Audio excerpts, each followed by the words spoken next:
કેશોદના જોનપુર ગામે ખેતરોમાં થયેલ નુકસાનીની સર્વે કરી સહાય આપવા માંગ ઉઠી છે। કેશોદ તાલુકામાં પસાર થતી ઓજત અને સાબડી અને ઉતાવળિયા ટીલોડી તેમજ નોરી નદીની જળ સપાટી ચોમાસામાં ભારે વરસાદના કારણે વધી જતા જ ઉપરાંત ઉપરવાસમાં ભારે વરસાદના કારણે ડેમના દરવાજા ખોલવામાં આવતા અચાનક ઘોડાપુર આવવાની સાથે દરિયામાં ભરતી હોવાથી નદીના પાણી દરિયામાં ભળી ન શકતા ખેડૂતોના ખેતરમાં પાણી ભરાઈ જતા ઊભા પાકને ભારે નુકસાન થતા ખેડૂતો પાયમાલ થાય છે। કેશોદ પંથકમાં ગત વર્ષ કરતા આ વર્ષે 172% સિઝનનો વરસાદ નોંધાયો છે। એના પરથી ખેડૂતોની તારાજીનો આશરો અંદાજે સામાન્ય વ્યક્તિને પણ આવી શકે છે। કેશોદ પંથકમાં ખેડૂતોને અતિવૃષ્ટિના વળતર માટે સરકાર દ્વારા કરવામાં આવેલ જાહેરાતમાં પક્ષપાતી વલણ રાખવામાં આવ્યું હોવાનું કેશોદના ખેડ વિસ્તારની અડોઅડ મોટી નદીઓના કિનારે આવેલા ગ્રામ્ય વિસ્તારના ખેડૂતો રોષપૂર્વક આક્ષેપ કરી રહ્યા છે કે કેશોદના જોનપુર આસપાસના ગ્રામ્ય વિસ્તારમાં ખેડૂતોને સરકારી સહાય આપવા માટે ખેતરોમાં પાણી ભરેલા હોય ત્યારે રોડ સડકને કાંઠે ઊભી જવાબદારી અધિકારીઓ દ્વારા આડેધડ સર્વે કરી લાગતા વળગતા શ્રીમંત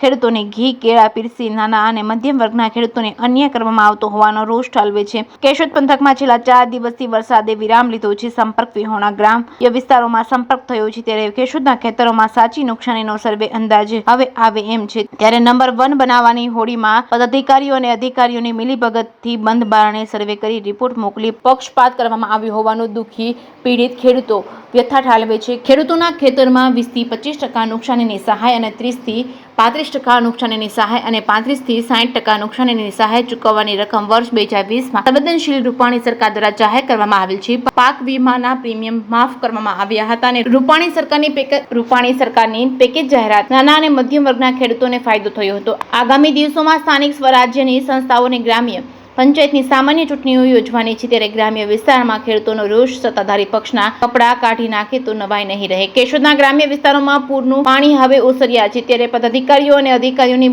મેલી મુરાદથી સર્વે કરવા વંચિત રહેલા ખેડૂતોને ઝડપથી સર્વે કરવામાં આવે તો ખેડૂતો ફરીથી વાવેતર કરી શકે એમ છે ત્યારે પ્રજાના ચૂંટાયેલા પ્રતિનિધિઓ ખેડૂતોને ન્યાય અપાવશે ખરા? સરકાર દ્વારા પોરબંદર જિલ્લામાં અને જૂનાગઢ જિલ્લામાં સહાય ચૂકવવામાં માપદંડ પણ જુદા જુદા નક્કી કરવામાં આવ્યા છે ત્યારે કેશોદના ઘેડ પંથકમાં ખેડૂતો પૂરું વળતર મેળવી ન શકતા પડિયા પર પાટું સમાન જેવી સ્થિતિનું નિર્માણ થયું છે ત્યારે માથે ધમચા બાંધીને ખેડૂતોના બેલી હોવાના દેખાવ કરી ફાંકાબાજી કરતા આગેવાનો અને નેતાઓ સરકારના નિર્ણય અને આડેધડ કરવામાં આવેલા સર્વે વિરુદ્ધ ખેડૂતોની વ્યથાને વાચા આપી ઉચ્ચ કક્ષાએ રજૂઆત કરવા આગળ આવશે ખરા? જેકેએસની ગુજરાતી સાથે રાજુ પંડ્યા, કેશોદ। જોનપુર ગામ, મારું નામ છે ભૂરાભાઈ રાળા, જોનપુર ગામનો ઉપસરપંચ છું। આજની તકે આ ચોમાસાના 3 મહિના વયા ગયા, આજની તકે અમારે એટલી નુકસાની છે, કોઈ પણ અહીંયા આવેલું નથી। સરકારી અધિકારીથી માંડી રાજકીય આગેવાનો કોઈ અમને કંઈ પૂછવું નથી, તમારે કેટલી નુકસાની છે, શું છે, આ છે, કોઈ પણ જાતની કોઈ પણ ખરાઈ કરેલ નથી એને। અને અમારું ગામ જોનપુર છે એ પોરબંદર સાંસદમાં જ આવે છે, તો પોરબંદર જિલ્લાના ગામડાને પેકેજ જાહેર કરેલું છે, તો અમારું ગામ જૂનાગઢ જિલ્લામાં આવે તો અમારા ગામનું પેકેજ જાહેર નથી કર્યું। અમારા ગામમાં ભારે નુકસાની છે।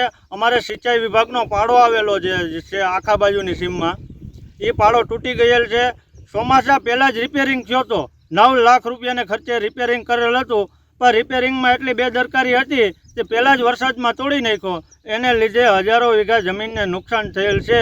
જેથી કરી અને કૃષિ મંત્રી ધારાસભ્યને અમે રજૂઆત કરવા માગીએ છીએ, અમારા ગામની મુલાકાત લ્યો, અમારી કોઈ હકીકત સાંભળો તમે, અને અમારા ગામને પેકેજ જાહેર કરે તો અમારે ફોર્મ ભરવા। અમારા ગામના આ તો પાંચ ખેડૂના ચેક કરીને વયા ગયા ને, એ 5 ખેડૂને ફોર્મ ભરજો તો બીજાને નુકસાની છે એનું શું કરવાનું? જે તે વખતે સર્વે કરવા આવ્યા તો પાણી હતું તો પાણીવાળા વિસ્તારમાં ગયા નહીં, રોડ ઉપરથી સર્વે કરીને વયા ગયા। તો હવે બધે નુકસાની દેખાઈ રહી તો નુકસાનીનું કોઈ સર્વે કરતું નથી।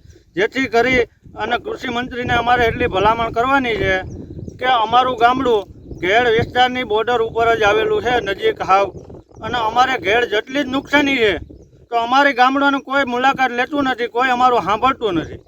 5 થી 10 ગામડા ખેતરોનું સર્વે કર્યું, એ સર્વેવાળાને કીધું કે આ 5 ખેતરો લ્યો, બાકીની જે નુકસાની છે એનું કોઈ સાંભળવાવાળું અત્યારે છે નહીં। એટલે અમે રજૂઆત કરવા માગીએ છીએ કે અમારા ગામને પેકેજ જાહેર કરે એવી અમારી રજૂઆત છે, અને સિંચાઈ વિભાગનો અમારો જે પાડો છે એને વ્યવસ્થિત રીતે રિપેરિંગ કરાવે તો અમારે નુકસાની થતી અટકે। મારું નામ સોલંકી દિલીપ, ગામ જોનપુર, કેશોદ તાલુકો, જિલ્લો જુનાગઢ. અમારા ગામની અંદર આ વર્ષે 2024માં ત્રણ વખત અતિવૃષ્ટિ થઈ છે. એને લીધે પાકને નુકસાની થઈ છે અને જમીન ધોવાણ પણ થયેલું છે. એનું મુખ્ય કારણ એ છે કે અમારા ગામને 3 નદી લાગે છે, સાબરી, ઓજત અને બળોદરી. એને કારણે અમારી જમીનમાં બધું પાક નુકસાન થયેલું છે.